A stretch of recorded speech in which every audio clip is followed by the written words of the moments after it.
Good afternoon. Thank you for joining us for the third annual Intermodal Logistics Center Forum, this year conducted by webinar, and this is the second webinar today that we've had. Today we're going to continue the ILC application process that we started this morning.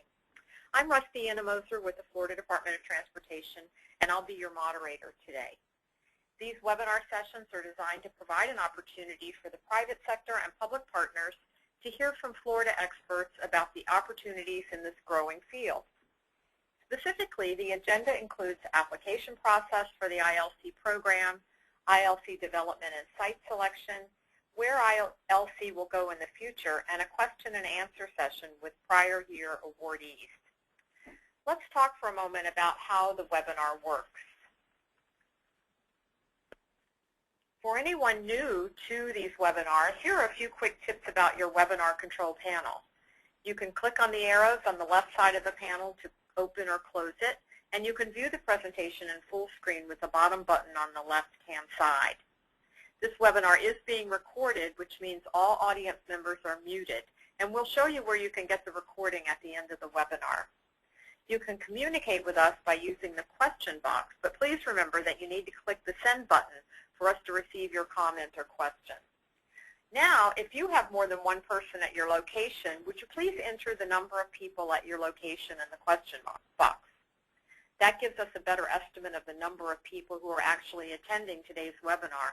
And we have a few locations where more than one person is attending. So thank you so much for that. Today's webinar will last about an hour, and we have two presenters. Following a brief introduction by Rich Bider, we will hear from Julie Kahn-Christensen. Ms. Christensen has been working closely with the DOT ILC program for the last 2 years and has been instrumental in the application review process. She functions as in-house staff support to the FDOT Seaport office and has expertise in transportation planning, project funding, and freight planning. Catherine Morrison, our second presenter, is a Strategic Industry Partnership Manager for the Department of Economic Opportunities, Division of Strategic Business Development. Among Ms. Morrison's current responsibilities are developing and managing the annual partnership agreements with Visit Florida and Space Florida, and serving as the department's liaison with these organizations, overseeing the state sports incentives program and reviewing applications for the state Seaport and Intermodal Logistics Center project. Ms. Morrison will be joining us via a recording made earlier. So to start us off, here's an introductory message from Florida Department of Transportation Assistant Secretary Rich Bider. Hello and welcome to the third annual Intermodal Logistics Center Forum. Thank you for joining us this morning. My name is Richard Bider. I'm the Assistant Secretary for Intermodal Systems Development with the Florida Department of Transportation. The Intermodal Systems Development Offices include the Transportation Development Offices such as Policy and Systems Planning, Environmental and Transportation Statistics, and the Office of Freight, Logistic, and Passenger Operations, which houses aviation and spaceports, rail and motor carrier, seaports, and transit. The FLP office was created to act as a tool to better connect, develop, and implement a freight planning process that maximizes the use of existing facilities and integrates and coordinates the various modes of transportation, including the combined utilization of both government-owned and privately owned resources. The office coordinates between the modal offices to ensure that Florida's logistics infrastructure remains cutting-edge and aware of transportation innovations. The ILCs are an important part of our logistics infrastructure, which will enable Florida to truly be a global hub for domestic and international trade. I hope you were able to join us this morning for the ILC application process Part 1 session to hear our speakers discuss the ILC program and an overview of the application process and link to the seaports. They offered a wealth of information about the beginnings of the program and gave you a detailed background of where we started. They also focused in depth on how the statute and rules relate to the application and the important link between the seaports and the ILC program. If you missed it and would like to view the session, it will be posted online on freightmovesflorida.com shortly. This session, the ILC application process part 2, will focus on a step-by-step application review example from the viewpoint of the agency partners. Now I'd like to turn the microphone over to your speakers. Thank you and enjoy the session. And I'd like to welcome our first speaker, Julie Christensen. Welcome, Julie. Thank you. This morning, this afternoon, I suppose, I'm going to give you some detailed information about the application process and how to properly fill out an ILC application. So I think we should start with an explanation of what an ILC is as defined by our grant program. An Intermodal Logistics Center, or ILC, is defined as a facility or group of facilities serving as a point of transfer of freight in a specific area physically separated from a seaport where activities relating to transport, logistics, goods distribution, consolidation, or value-added activities are carried out and whose activities and services are designed to support or be supported by conveyance or shipping through one or more seaports. So first things first, we should talk a little bit about who reviews the application. So there are several partners. The two main ones are the Florida Department of Transportation and the Department of Economic Opportunity. Also, we have outside consulting staff that helps us review the return on investment numbers that are submitted. And FDOT and DEO work together to approve the applications once they come in. So the ILC application looks a lot like this. It's one page, front and back, and it asks for a lot of different information. Today we're going to go into specifically how you fill this out and what we're looking for, step by step and piece by piece, as it pertains to the statutes and also as it pertains to the appendices in the application. So the first step is the primary contact information. When it asks for first name and last name, we want the name of the person to contact should we need any follow-up information. So give us someone that we can get in touch with in case we need to request additional information. Let us know the company, their position, their phone number, their email address, and where they're located. Next comes the site information. We want to know things like, what are you calling your site? Who is the site owner? Describe the site really briefly. Tell us where it's located. And for the current site condition, tell us where you are in the process. Are you in permitting, design, or build? This will help us get an idea of what specifically you're doing, and it can also help us look up your site. If you have the parcel ID, we can look up into your zoning and things like that.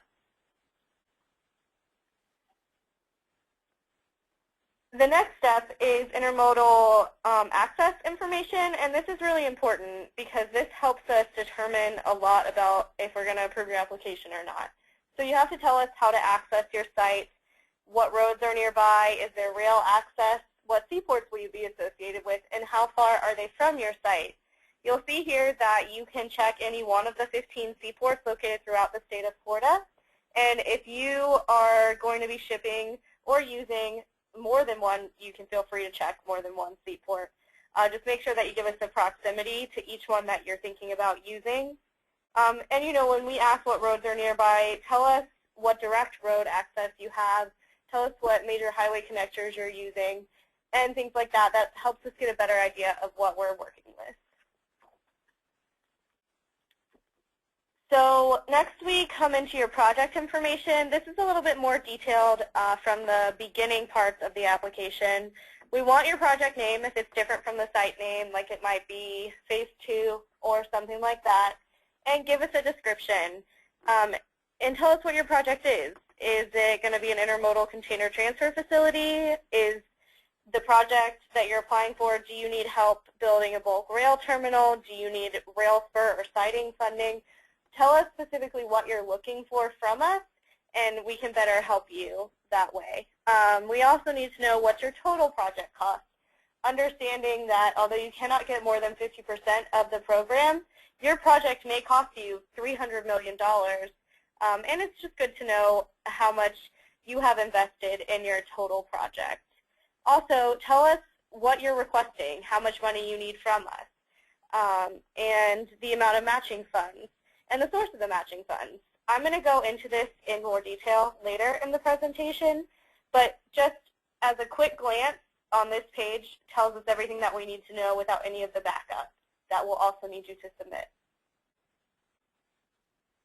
So speaking of the backup, we then get into the appendices. So for Appendix 1, you'll need to attach maps of the site area.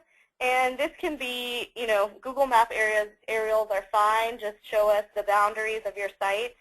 And you'll also need to give us project site photos. Depending on where you are in the project, you may not have any site photos. You may have site photos of different phases. And just give us everything that you think we'll need, because that helps us get a total picture of what you have and what you've done, what roads are nearby, where you're located, like things like that. Also, there are several things that come in Appendix 3. This is going to be the bulk of your application, and this really comes from the statutory criteria, but I'll go into detail about how we evaluate if you meet the criteria or not in just a couple of slides. But just please make sure that you follow the order provided so we can review your application in a timely manner, because each piece of this application has particular things that are attached to it. So if we have to go looking throughout your application for these different pieces that make your that make it whole, it'll take us longer to review. So if you're ready, we're going to go into the statutory criteria. The criteria are defined in Florida Statute 311.101, the Intermodal Logistics Center Infrastructure Support Program. And these criteria are considered when reviewing every project. These criteria are always applied, and I'm going to go into more detail now. So the statutory criteria include many different things. The first one is the ability of the project to serve a strategic state interest. The second is the ability of the project to facilitate the cost-effective and efficient movement of goods. The third, the extent to which the project contributes to economic activity, including job creation, increased wages, and revenues. The fourth, the extent to which the project efficiently interacts with and supports the transportation network. A commitment of a funding match. The amount of investment or commitments made by the owner or developer of the existing or proposed facility. The extent to which the owner has commitments, including memoranda of understanding and memoranda of agreements, also known as MOUs or MOAs, with private sector businesses planning to locate operations at the ILC, and demonstrated local financial support and commitment to the project. I know this seems like a lot of criteria, but once we break it down, I think that it'll be easier to digest. So you might be asking at this point, where do I even get this application? You get it from freightmovesflorida.com. So after this presentation will be online, and you can click on the link if you want to do so, or you can just go to the website, and from there, you should be able to click on the Intermodal Logistics Center tab.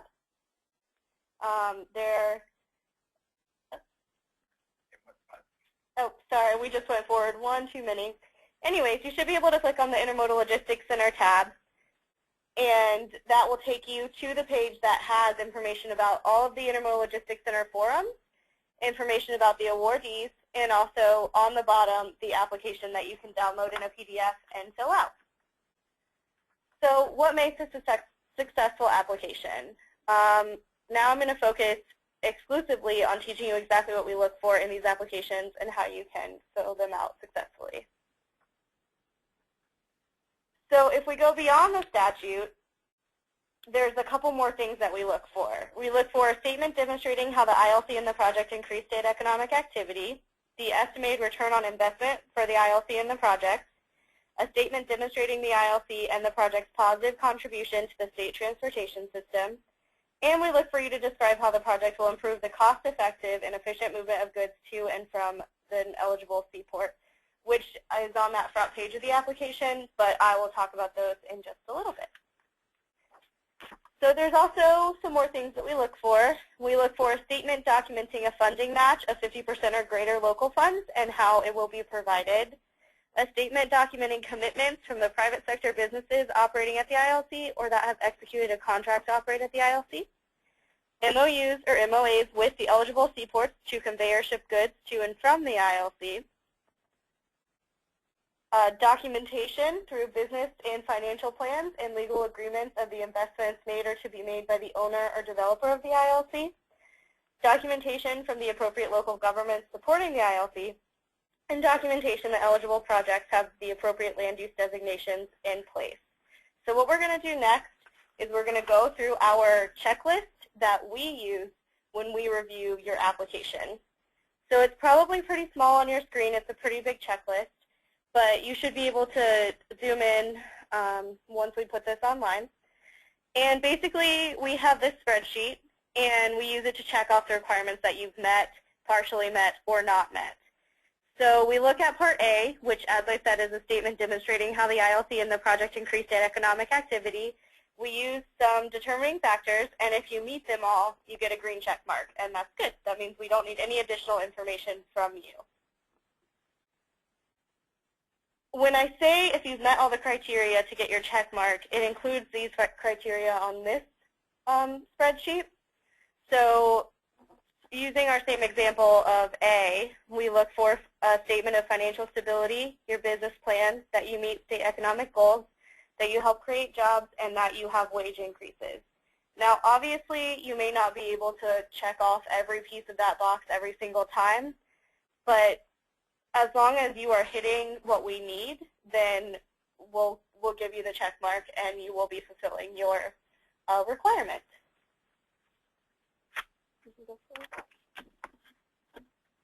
So continue with our example of increasing state economic activity. We look for financial stability, business plan, consistency with state economic goals, job creation numbers, and wage increases, as I said. Now, the graphic shows you what it'll look like if you check them all. We'll give you green boxes, you'll get a green check, and you will be good to go. Like I said, not all of these are necessary, but they add up to a complete picture supporting economic activity. And consistency with state economic goals includes things like promoting economic growth and global competitiveness. If you can explain the types of jobs that will be provided and how you'll impact the economic activity of the state as a whole, that helps us get a fuller picture. And we also run into applicants not providing enough information in this section or not providing consistent information.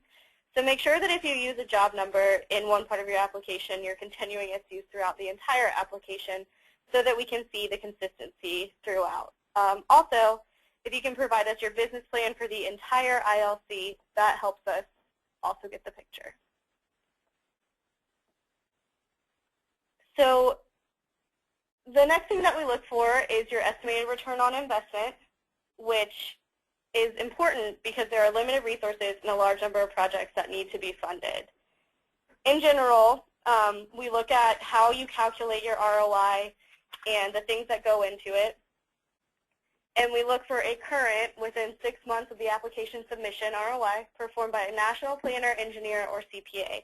Now this is really important because your ROI needs to be valid and we need to be able to check your numbers. We need it to be transparent so we can see how you got where you got with your ROI.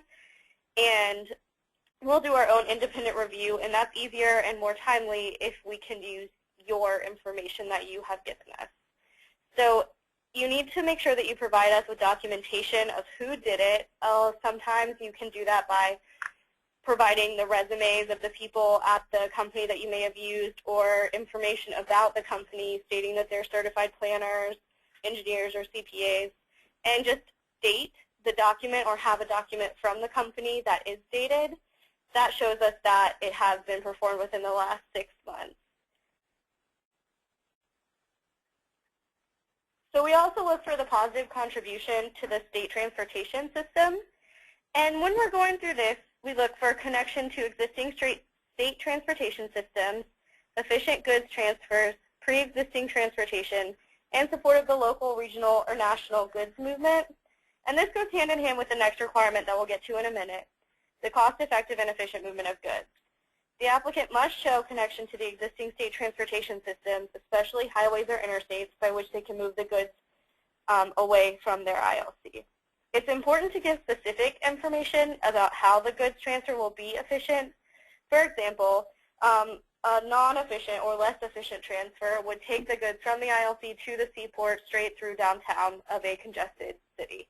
So that's something that we're probably not going to look for, that you're not going to score so highly on because you're going to be adding to an already congested area. And to show us your positive contribution, you need to show how the goods will move through the seaports.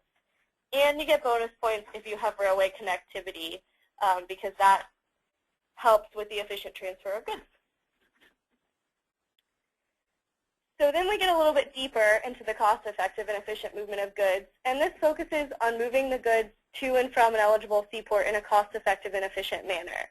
It must address the method of conveyance and which seaport it will be conveying the goods through. If you don't, what we see a lot is that people don't have an MOU with the seaport, which is another checkbox we'll get to in just a minute. But if you are not going through a seaport, you are not qualified for this program. So it's really important that you have worked out how you're going to be conveying your goods through the seaports prior to putting in your application. So the efficient movement of goods can come in many different circumstances. For example, you could be requesting funds to expand your rail yard so you can double the amount of rail cars that can be loaded at the same time. This means that you'll be able to reduce truck movements and therefore reduce congestion on the road. A good statement for this would be, I-75 is 1 mile away from the ILC, the turnpike is 2 miles away, and the seaport is 5 miles. So you're giving us some idea of where specifically things are. If you can show that your ILC will help accelerate the port's ability to receive containers and transfer them off dock, you're helping with the cost-effective and efficient movement of goods.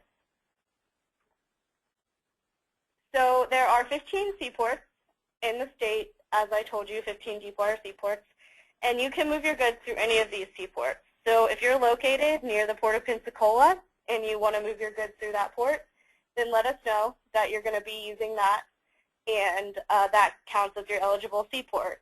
You know, we have Port Panama City, Port of Port St. Joe, Port of Fernandina, Jacksport, Port Citrus, Port Tampa Bay, Port St. Petersburg, Port Manatee, Port Canaveral, the Port of Fort Pierce, Port of Palm Beach, Port Everglades, Port Miami, and the Port of Key West.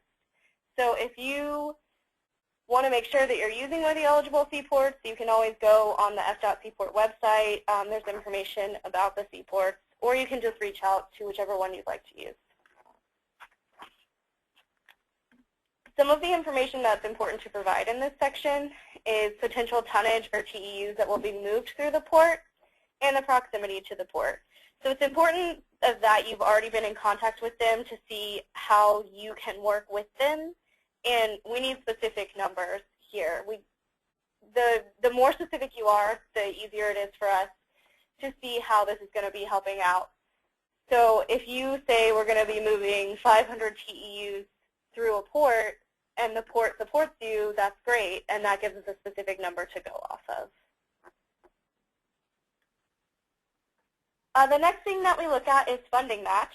The applicant must provide a 50-50 funding match with the state funds requested.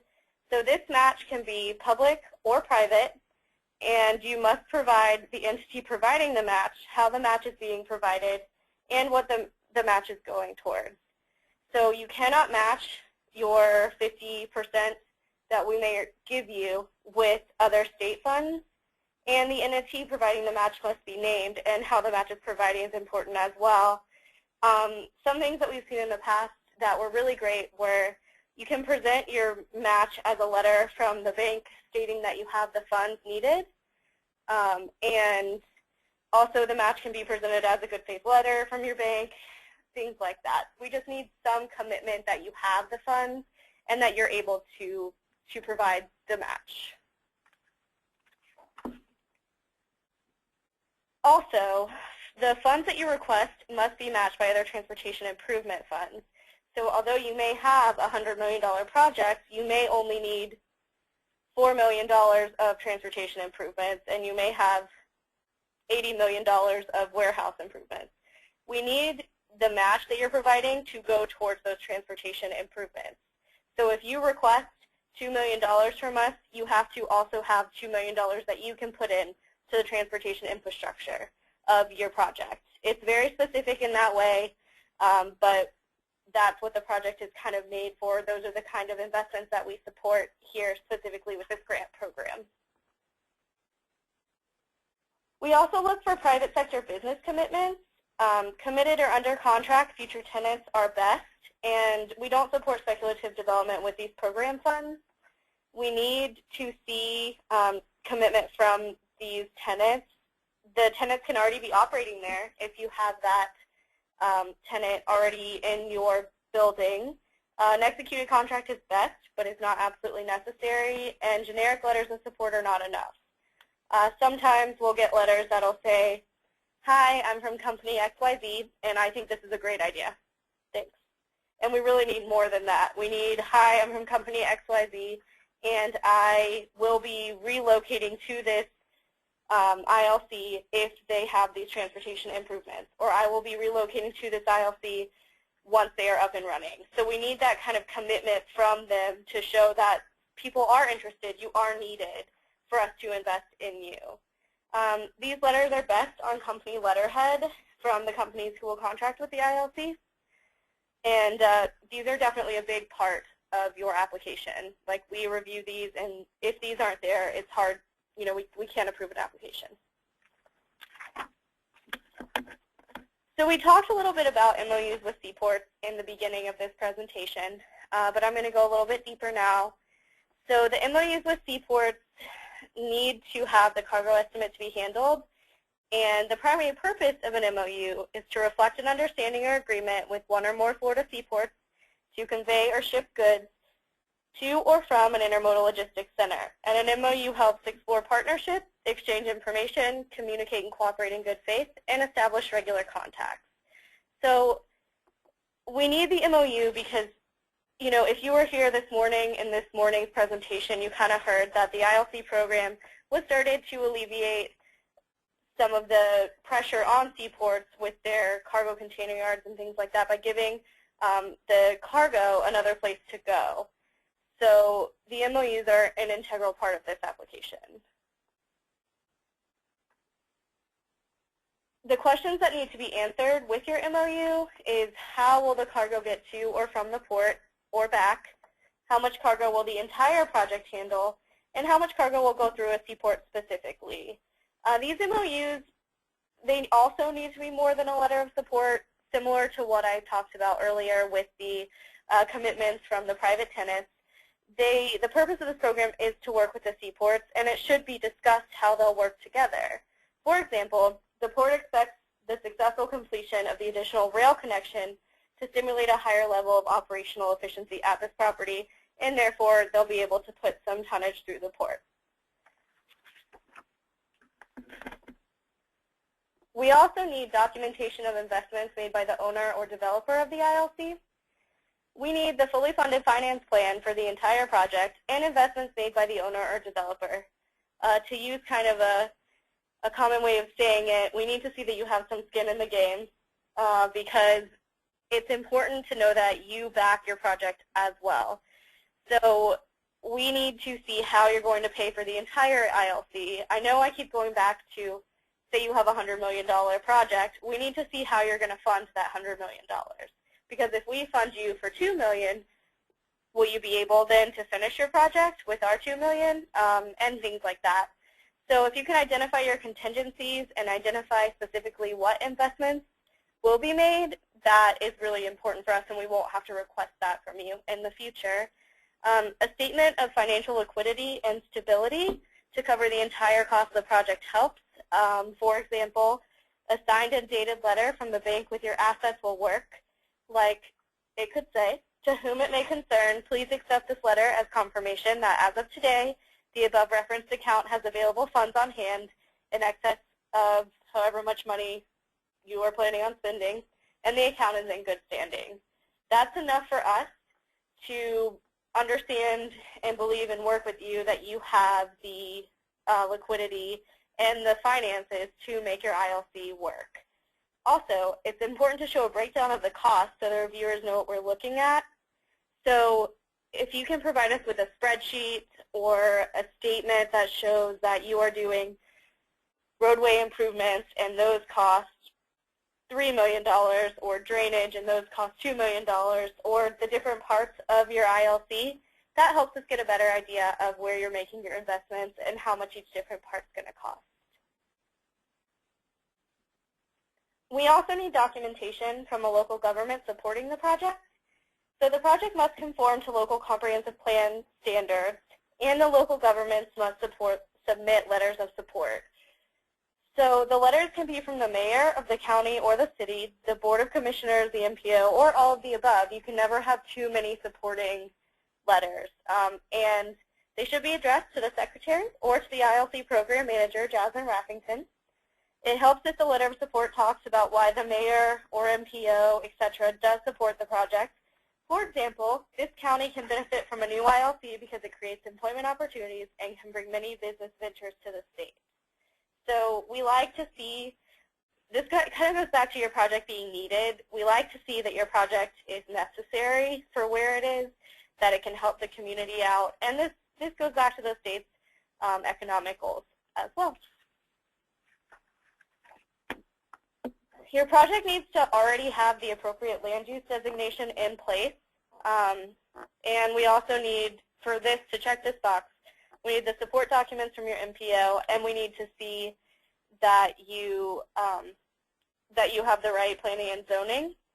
So you can contact your Planning and Zoning Commission and get them to give you a letter, and that will work for us. Specifically, we've had in the past zonings for industrial and manufacturing services. You can submit a zoning verification request to your local government for the sites, and then please have them submit that to us, and we'll know that you are appropriately designated and we can move forward. So this is really important, and this has kind of changed a little bit recently as the statute has changed. So no project can request more than 50% of available program funds. That is one of the requirements for the application.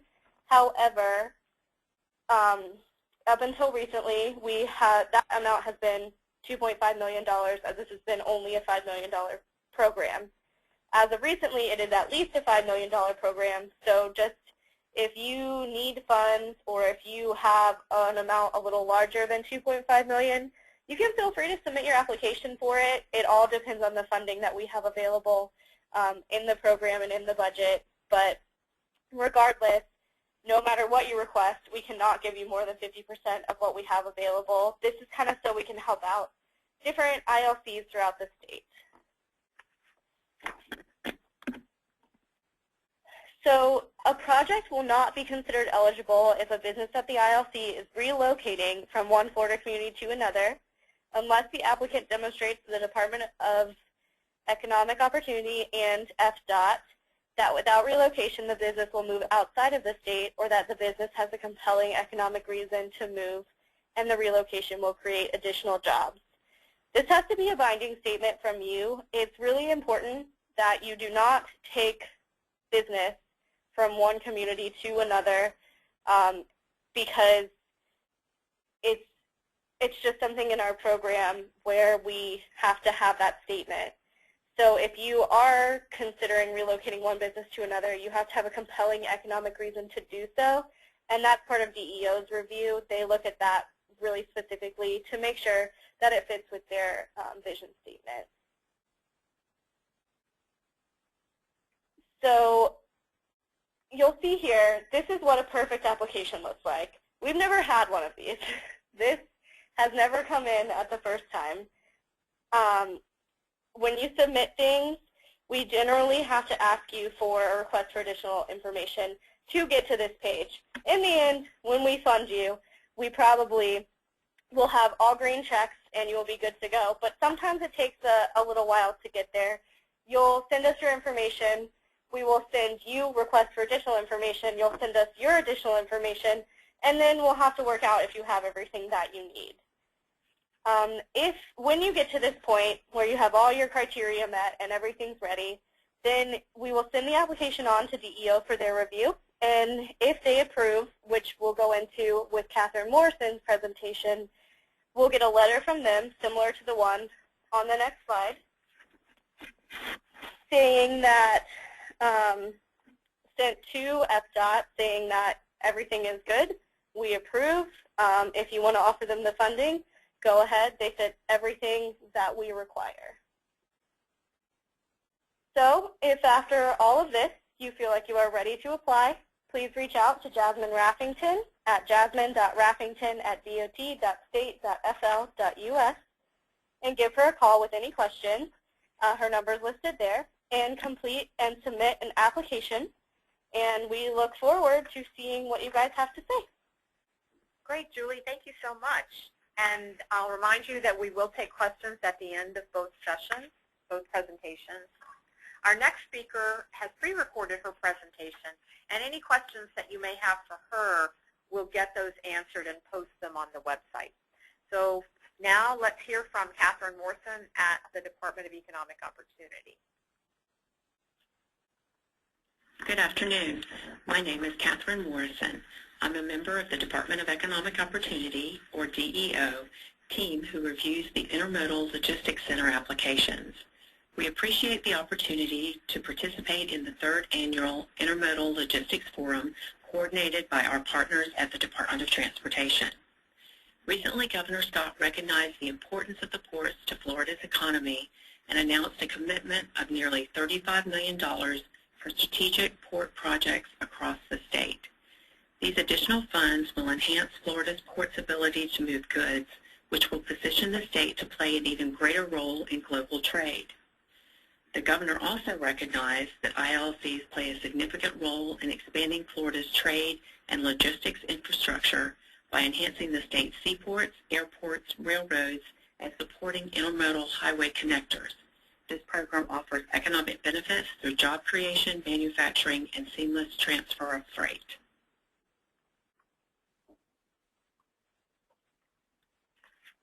All right. The Department of Economic Opportunity works with its partners, such as the Department of Transportation and the state seaports, to assist the governor in advancing Florida's economy by championing the state's economic development vision and by administering state, federal programs and initiatives to help visitors, citizens, businesses, and communities. The department has three primary divisions: community development, strategic business development, and workforce services. The Division of Community Development manages the state's land planning and community development responsibilities, ensuring that new growth fosters economic development while protecting resources of state significance. The Strategic Business Development Division provides support for attracting out-of-state businesses to Florida, promoting the creation and expansion of Florida businesses, and facilitating Florida's economic development partnerships such as Enterprise Florida, Space Florida, and Visit Florida. I am a member of this division. The Division of Workforce Services partners with CareerSource Florida and the state's 24 regional workforce boards to strengthen Florida's business climate by supporting employers and helping Floridians gain employment, remain employed, and advance in their careers. DEO's process for reviewing ILC applications is defined in statute and rule. Following the Department of Transportation's extensive review, the application and all pertinent information regarding the project is submitted to DEO. Our internal review involves the project's impact on the state's economy in the form of three criteria: job creation, increased wages, and revenue generated by the project. DEO is looking for the number of new or retained jobs created for Floridians and the average wage of those jobs. An increase over the average wage in the area where the project is located is always a positive for the project. The revenue generated by the proposed ILC demonstrates the direct and indirect impact of the project to other local businesses as well as those living and working in the surrounding area.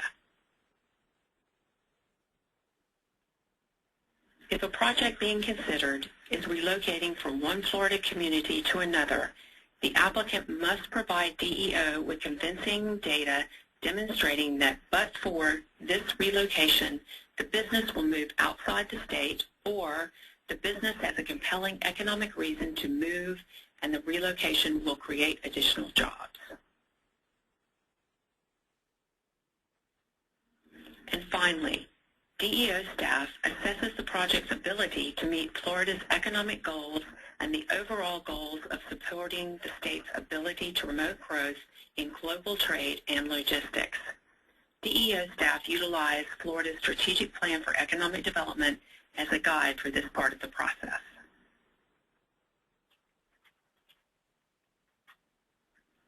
When the legislature created DEO in 2010, it tasked the department with developing a statewide strategic plan. The final plan was constructed through a strong partnership between public and private entities statewide and serves to define the goals, objectives, and strategies to move Florida toward one economic vision. The plan may be found on DEO's website, www.floridajobs.org. Following DEO's review of the ILC project application, we provide a letter to the Department of Transportation with DEO's determination as to the project's ability to meet the required state economic goals and to fit the overall goals of supporting the state's ability to promote growth in global trade and logistics. In conclusion, allow me to thank the Department of Transportation staff for putting together this ILC forum. I hope the information that I provided gives you some insight regarding DEO's review process and the information we are seeking to make our determination. As always, we appreciate the opportunity to work with our partners at the Department of Transportation on this innovative program that serves to create jobs for Floridians and generate additional funds for the state's economy. Thank you again, and enjoy the remainder of the forum. Okay. Thank you very much. Thanks to both of our speakers, Catherine Morrison and Julie Kahn-Christensen. And we've got a few questions that have come in that we're going to take now. The first one is, are ILCs eligible for more than 1 year's funding? For example, $2 million in 2015 and another $2 million in 2016. Jasmine, would you take that? The answer to that question is yes, they're eligible, but whether or not we are willing to approve it depends on the benefit that the state will get. If when you apply you have a project that we think is an excellent project and worth the investment, and we don't have sufficient funding to support the infrastructure that you need, the program has historically been willing to grant the recipient what we have available on hand and to work with you to submit a subsequent application for the remainder of the funding. That's one set of scenarios where you could get more than one grant for the same project.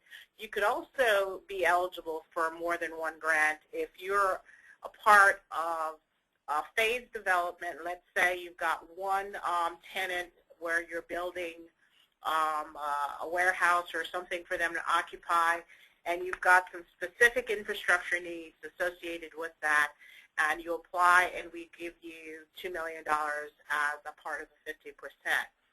Now, while that's going on, your project is underway or operational, and you get a second or a third company into your facility. The existing facility that you built, maybe you need to expand that capacity because it's within the ILC, or you may need to add additional capacity in other infrastructure. You can apply to us again for that funding. Now, you would be eligible for funding. There is always no guarantee that you'll get that second grant. It depends on what's come in at the time and whether or not we have sufficient dollars. But if you find yourself in those circumstances, reach out to us, talk to us, submit an application, and we will try to work with you, because our goal is to provide you with the support you need to grow your facility so that you can bring more jobs into that part of the community. Okay, thank you, Jasmine. And let me just reintroduce Jasmine Raffington, who was with us this morning. For those of you who weren't here, she is the Senior Policy Advisor for Florida DOT. Our next question for Jasmine, again, is what if the local government is the ILC applicant? Does that change any of the considerations? It doesn't really change the requirements that emanate from statute or rule. Since this is a rule-based program, will remain regardless of who the grant applicant is. So the requirement that they would have to ship products through a port, the requirement that the ILC has to be ready demonstrating private business is either occupying the facility or committing to occupying the facility will not change regardless of the ownership of the ILC. But certainly there would be advantages if the ILC, in the portion of the application that talks about local support and commitment, if you're a local government, a lot of the things that we would traditionally ask you to get would be relaxed. You would still need to demonstrate that the facility is consistent with your comprehensive plan and that it is supported by your local legislature, your city commission, your county commission, whatever the governing body is for your local government. So local governments can apply. We've had at least one grant issued to a local government-owned ILC, and we certainly anticipate that as this program ages, we'll have others as well. Thank you. And Jasmine, one more question for you. Okay.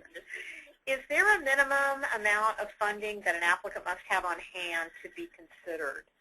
It depends on the cost of the project. If you said you're going to be building an ILC that's going to cost $50 million in the first phase of the development, we're looking to see that you can fund that.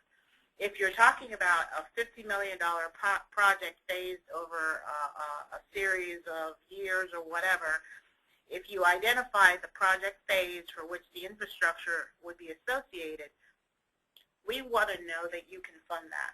We're not in this to build infrastructure to nowhere. So if you've got a project that you're building, we're not going to commit to participating in providing that infrastructure until we know it's going to be used. So the amount that we would be looking for will be dependent on what you say you're planning to do and where that fits in. It is absolutely okay to have a smaller project as a part of a larger development plan in a planned facility. But whatever whatever chunk you bite, you have to be able to fund it. Sure. Okay. Julie, our next few questions are for you.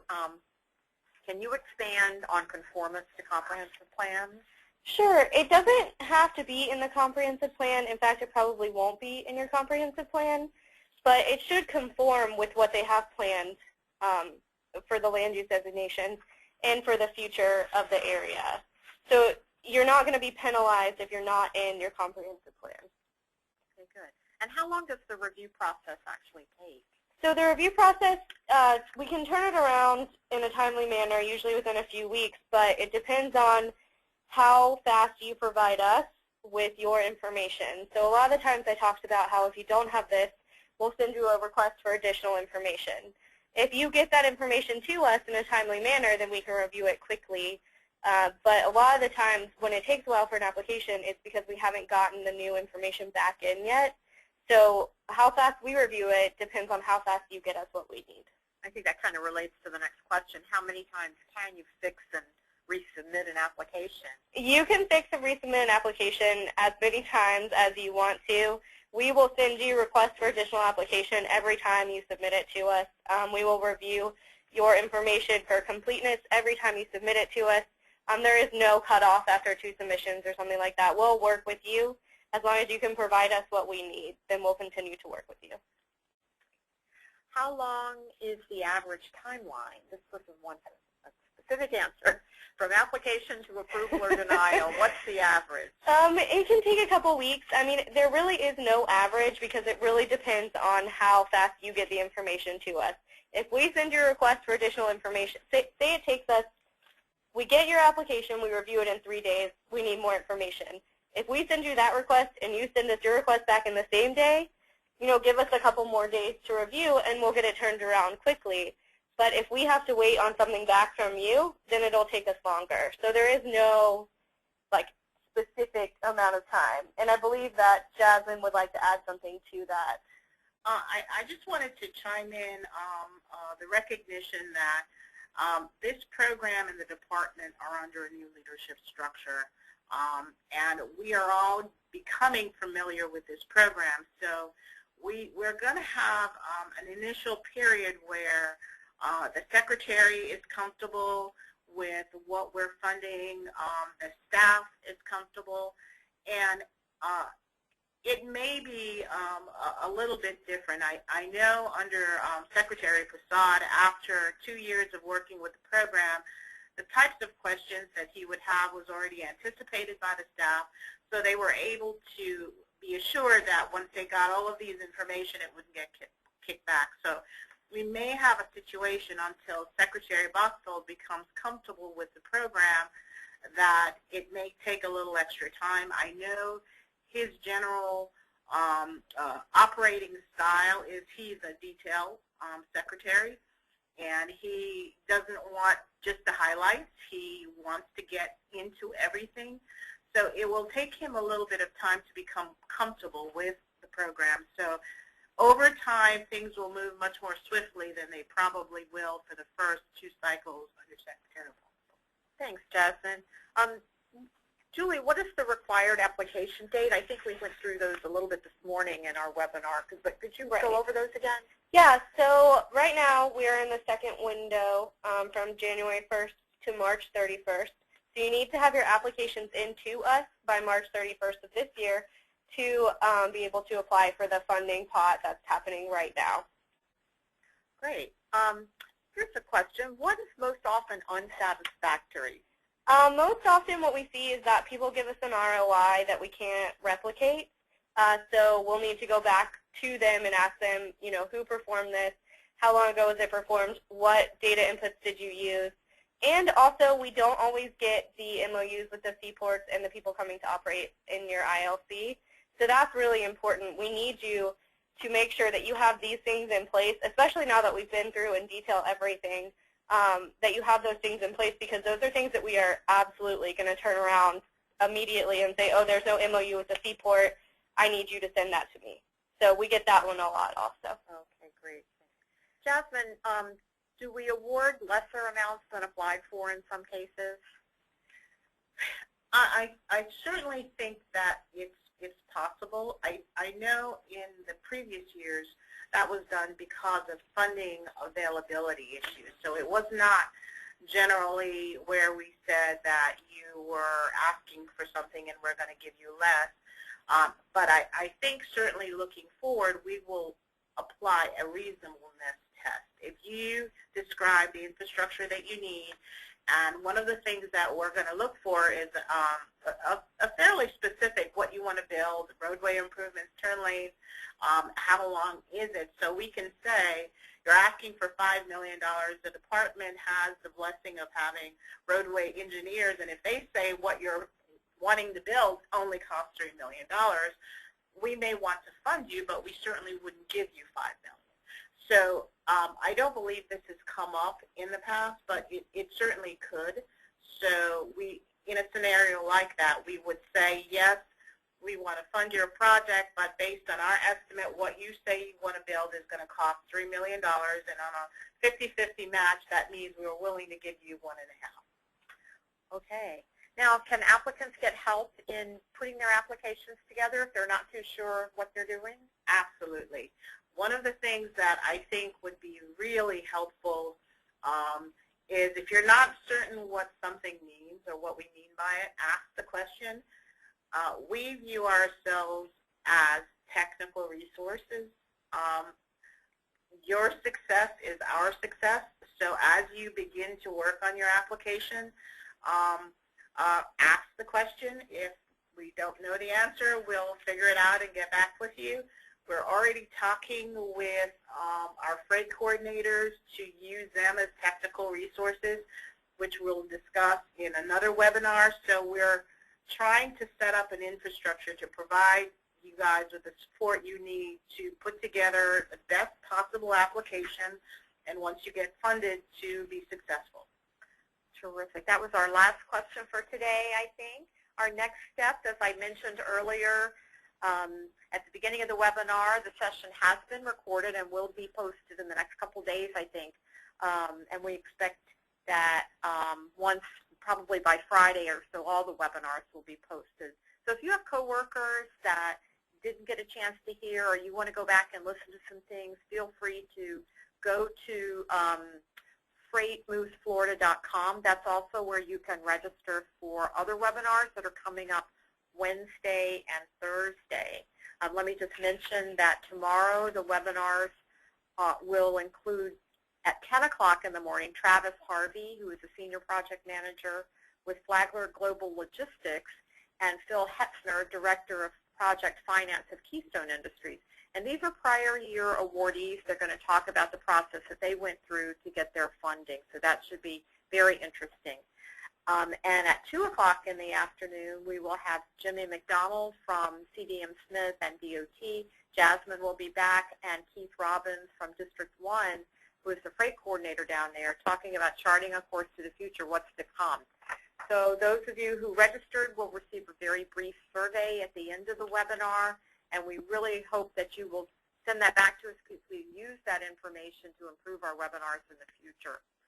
So again, if you'd like to register for those upcoming webinars, go to freightmovesflorida.com and click on the ILC tab.